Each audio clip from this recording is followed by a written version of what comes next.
Opening statements in the trial of Kyle Rittenhouse got underway today, and it comes a day after a jury of 20 people was seated to hear the case. Rittenhouse is facing multiple charges, including intentional homicide after he shot 3 men, 2 fatally, during last year's protest against the police shooting of Jacob Blake.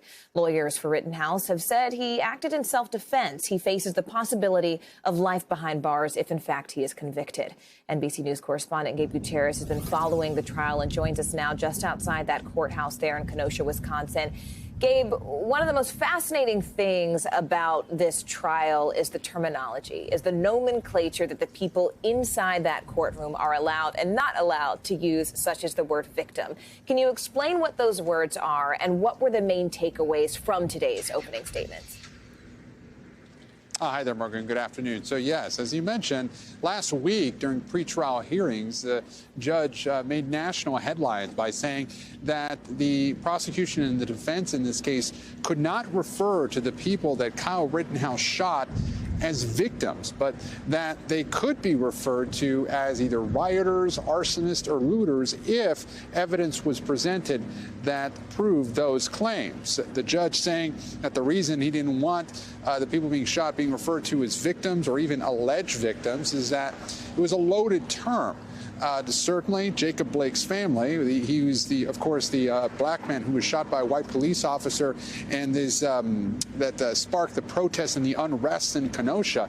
His family took issue with that. We spoke with his uncle yesterday. So certainly, that has been a controversial part of this trial so far. But the judge has said that it's his policy to do that, so it shouldn't come as a surprise. However, Morgan, I want to turn to what's going on in the courthouse behind me today, and that opening statements are underway, and we heard from the prosecution a short time ago about what this case rests on. Let's take a listen at what the prosecution had to say just a short time ago.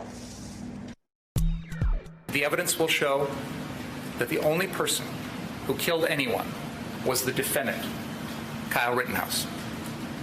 The evidence will show that hundreds of people were out on the street experiencing chaos and violence, and the only person who killed anyone was the defendant, Kyle Rittenhouse.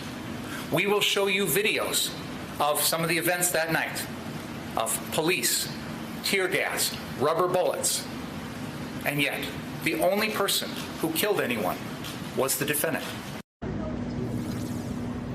So again, that was the prosecution's opening statement just a short time ago. Right now, the defense's opening statement underway, and the defense is essentially saying, look, this was a classic case of self-defense.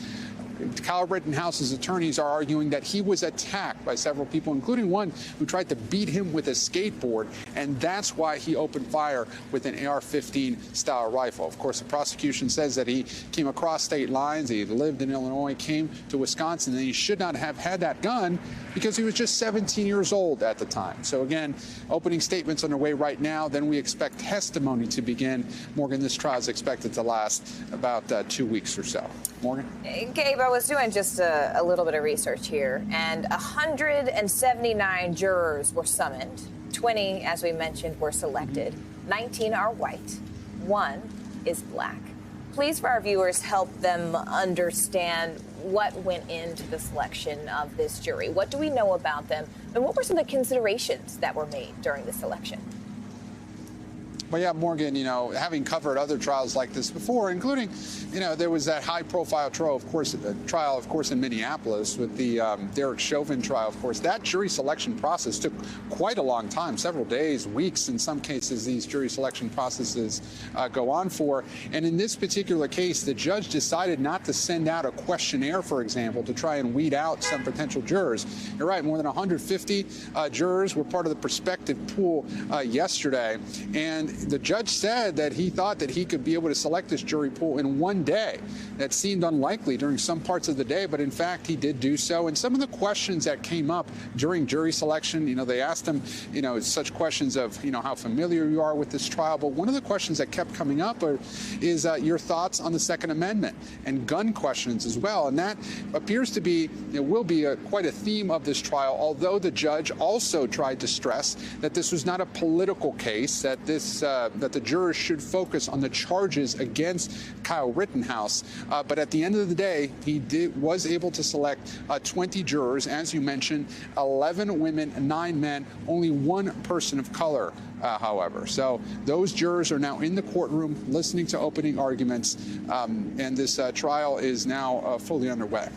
Morgan? Which, of course, Gabe, has many across the country wondering if this is, in fact, a jury of peers, certainly peers of people who were targeted.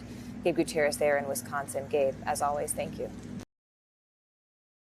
Thanks for watching our YouTube channel. Follow today's top stories and breaking news by downloading the NBC News app.